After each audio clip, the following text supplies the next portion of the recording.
3월 12일 새벽기도회에 오신 여러분을 환영하고 축복합니다. 오늘 우리가 함께 살펴볼 하나님의 말씀은 누가복음 20장 9절에서 19절까지의 말씀입니다. 제가 읽어드리도록 하겠습니다. 그가 또 비유로 백성에게 말씀하시기 시작하시니라. 한 사람이 포도원을 만들어 농부들에게 새로 주고 타국에 가서 오래 있다가 때가 이름에 포도원 소출 얼마를 바치게 하려고 한 종을 농부들에게 보내니 농부들이 종을 몹시 때리고 거저 보내었거늘 다시 다른 종을 보내니 그도 몹시 때리고 능욕하고 거저 보내었거늘 다시 세 번째 종을 보내니 이 종도 상하게 하고 내쫓은지라. 포도원 주인이 이르되 어찌할까 내 사랑하는 아들을 보내리니 그들이 혹 그는 존대하리라 하였더니 농부들이 그를 보고 서로 의논하여 이르되 이는 상속자니 죽이고 그 유산을 우리의 것으로 만들자 하고 포도원 밖에 내쫓아 죽였느니라. 그런즉 포도원 주인이 이 사람들을 어떻게 하겠느냐. 와서 그 농부들을 진멸하고 포도원을 다른 사람들에게 주리라 하시니 사람들이 듣고 이르되 그렇게 되지 말아지이다 하거늘 그들을 보시며 이르시되 그러면 기록된 바 건축자들의 버린 돌이 모퉁이의 머릿돌이 되었느니라 함이 어찌미냐. 무릇 이 돌 위에 떨어지는 자는 깨어지겠고 이 돌이 사람 위에 떨어지면 그를 가루로 만들어 흩으리라 하시니라. 서기관들과 대제사장들이 예수의 이 비유를 자기들을 가리켜 말씀하심인 줄 알고 즉시 잡고자 하되 백성을 두려워하더라. 아멘. 오늘도 하나님의 말씀 앞으로 나아오신 여러분을 사랑하고 축복합니다. 여러분, 혹시 우리 집에 왜 왔니? 라는 놀이를 아십니까? 그 전에 어린아이들이 많이 하던 놀이입니다. 우리 집에 왜 왔니? 왜 왔니? 왜 왔니? 예쁜 꽃을 찾으러 왔단다 왔단다. 무슨 꽃을 찾으러 여기까지 왔느냐. 이렇게 하면 그 다음에 어떻게 하죠? 누구누구 이렇게 사람의 이름을 대고 쭉 꽃을 찾으러 왔단다 이렇게 하죠. 그리고 그 다음에는 순례와 노래를 부르는 순례와 또 그 노래에 이름이 거론된 사람이 같이 나와서 가위바위보를 해서 이긴 사람이 진 사람을 자기 편으로 데려가는 게임입니다. 다 기억하시죠? 이 게임은 아주 간단해 보이지만 이 게임을 자세히 들여다보면 여기에도 힘의 논리가 작용하고 있는 것을 우리는 발견할 수 있습니다. 결국 한 팀은 빼앗기고 다른 한 팀은 얻게 되는 게임입니다. 사람들은 예수님이 말씀을 가르치시는 것과 그리고 복음을 전하는 것이 다른 사람들과는 다름을 느낄 수 있었습니다. 예수님의 가르치심과 예수님이 전해주시는 복음은 특별하다, 특이하다라는 차원이 아니라 예수님의 말씀은 능력이 있었고 사람들에게 찔림과 그리고 동시에 회복을 허락하셨고 복음을 전하시고 그 사람들을 고쳐주시고 귀신을 내쫓아내시고 사람들의 삶이 진짜로 회복되는 것을 자신들의 눈으로 목격하였기 때문이었습니다. 그리고 그것은 기득권층이라고 하는 대제사장들과 서기관들, 장로들에게는 여간 불편한 것이 아니었습니다. 그래서 그들은 이 예수님의 모든 말씀과 행동들이 어디로부터 온 것인지를 묻게 되었던 것입니다. 다시 말해서 당신은 그렇게 말할 자격이 있습니까? 그것을 누가 부여해 주었나요? 그 자격은 누가 주신 것입니까? 라고 묻는 것입니다. 사랑하는 성도 여러분, 하나님의 나라의 싸움은 주인이 누구인가에 관한 싸움입니다. 예수님 시대에도 누가 예수님께 이런 권위를 주었냐라고 사람들이 물었던 것과 같이 지금도 끊임없이 그 권위에 도전하며 자신이 권위를 가진 것처럼 주인이 되어 살아가고자 합니다. 그런 사람들에게 예수님께서는 오늘 포도원 농부들의 비유를 들려주셨습니다. 포도원 주인이 자신의 포도원을 농부들에게 새로 주고 타국에 가서 오래 있게 되었습니다. 그리고 시간이 지나가서 추수할 때가 되었고 주인은 새로 주고 갔기 때문에 그 해의 소출 중에서 얼마를 새로 받으려고 했습니다. 그래서 저 자신이 데리고 있는 한 종을 농부들에게로 보내서 그 새를 받아오도록 했습니다. 그런데 농부들이 그 종을 주인이 보낸 권위를 가진 자로 대우해 준 것이 아니라 종을 때리고 그리고 빈손으로 돌려보내었습니다. 그러자 주인은 다른 종을 보내어 봤습니다. 그런데 그 사람도 몹시 때리고 능욕을 보인 후에 또 빈손으로 돌려보내었습니다. 주인은 포기하지 않고 세 번째 종을 보내었습니다. 그런데 이 종도 농부들은 때리고 능욕을 보여서 빈손으로 돌려보내게 되었습니다. 아니, 이렇게 세 번씩이나 우리가 종을 때려서 보냈는데 또 사람을 보내겠어? 라고 생각했겠죠. 그렇게 세 번을 당한 후 주인은 이렇게 생각합니다. 오늘 본문 13절의 말씀입니다. 포도원 주인이 이르되 어찌할까? 내 사랑하는 아들을 보내리니 그들이 혹 그는 존대하리라 하였더니.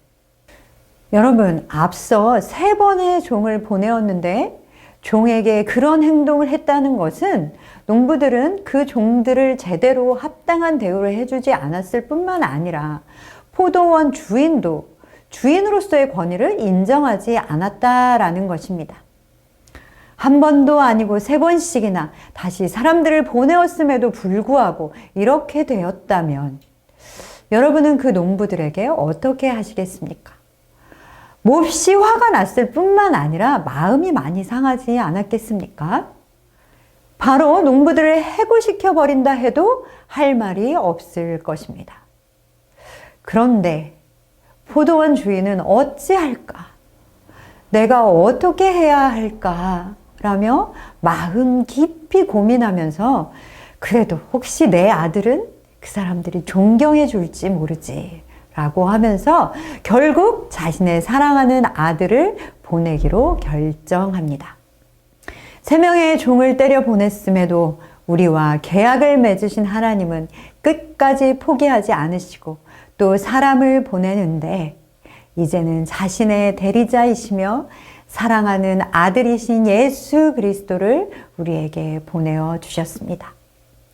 이 계약은 사실 하나님이 갑이신 계약이지만 계약을 지키시기 위한 하나님의 행동은 마치 하나님이 갑이 아니라 우리가 갑인 것과 같은 모습을 취하고 계십니다. 계약의 주체이신 하나님께서 끝까지 포기하지 않으시고 심지어는 우리가 죄악 가운데 내가 마음대로 불법을 행함에도 불구하고 그 계약을 지키시기 위해 마침내 아들까지 보내어 주신 것입니다.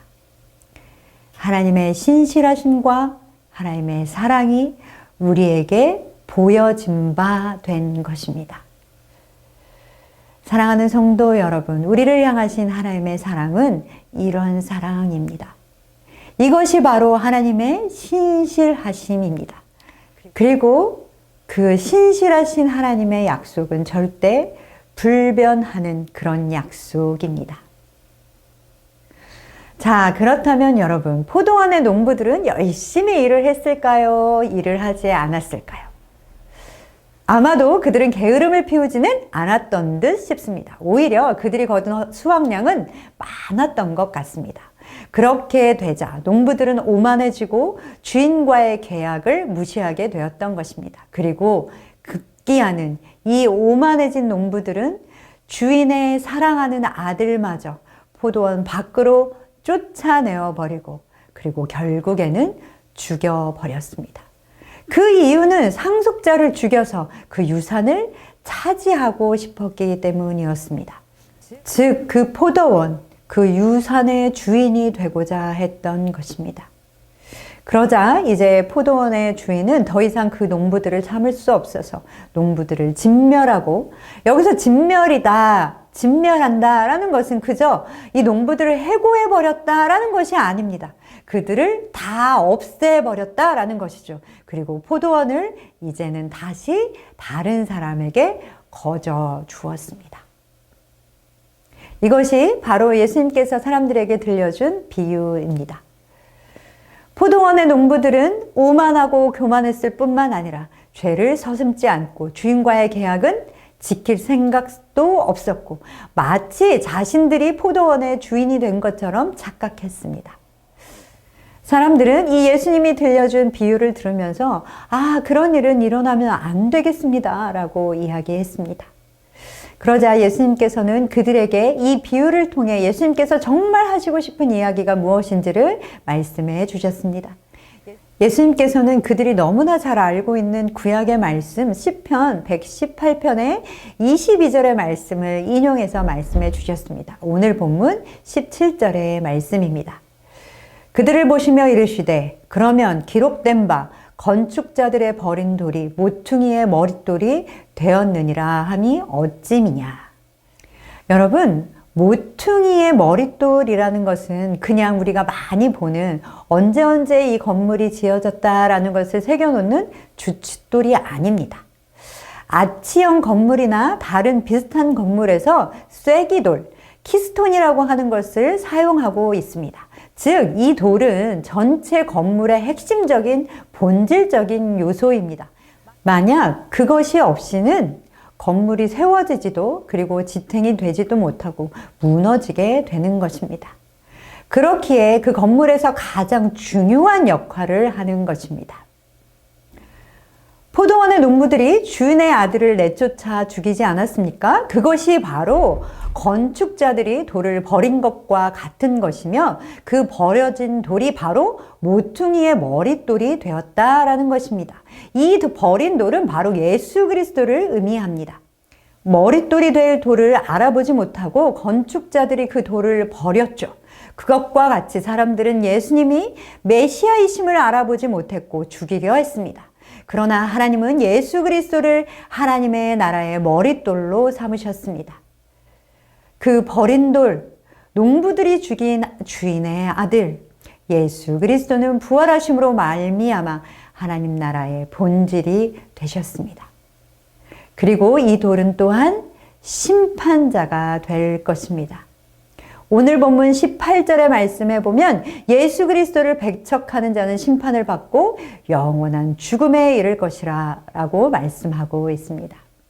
사랑하는 성도 여러분, 하나님께서는 신실하셔서 우리와의 계약을 지키기 위해 그 계약을 완성시키시기 위해 자신의 사랑하는 아들 예수 그리스도를 우리 가운데로 보내어 주셨습니다.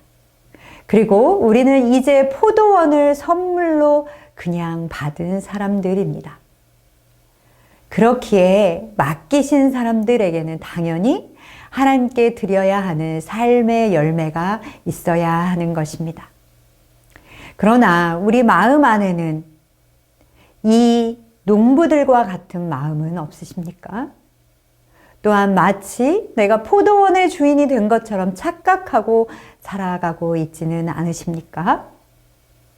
내 삶의 주인이 하나님이 아닌 내 자신이 주인으로 자리 잡고 있지는 않으십니까? 날마다 우리의 주인이 예수 그리스도이심을 고백하는 여러분 되시기를 소망합니다. 그 주인 대신 예수 그리스도를 따르시며 우리에게 베푸신 하나님의 나라를 누리시는 여러분 되시기를 소망합니다. 그러므로 오늘 하루도 내가 주인이 아니라 예수 그리스도가 주인이신 삶을 살아가시는 모든 선창의 가족 여러분 되시기를 소망합니다. 오늘 나를 새롭게 하는 도전은 나의 삶의 영역 가운데 내가 주인 되었던 영역을 찾아보고 그것을 내가 가장 신뢰하는 사람과 나누어 보도록 하겠습니다. 그리고 서로를 위해 기도해 주시면 더 좋겠죠. 사랑하고 축복합니다. 오늘도 기쁨의 날 되시기를 소망합니다.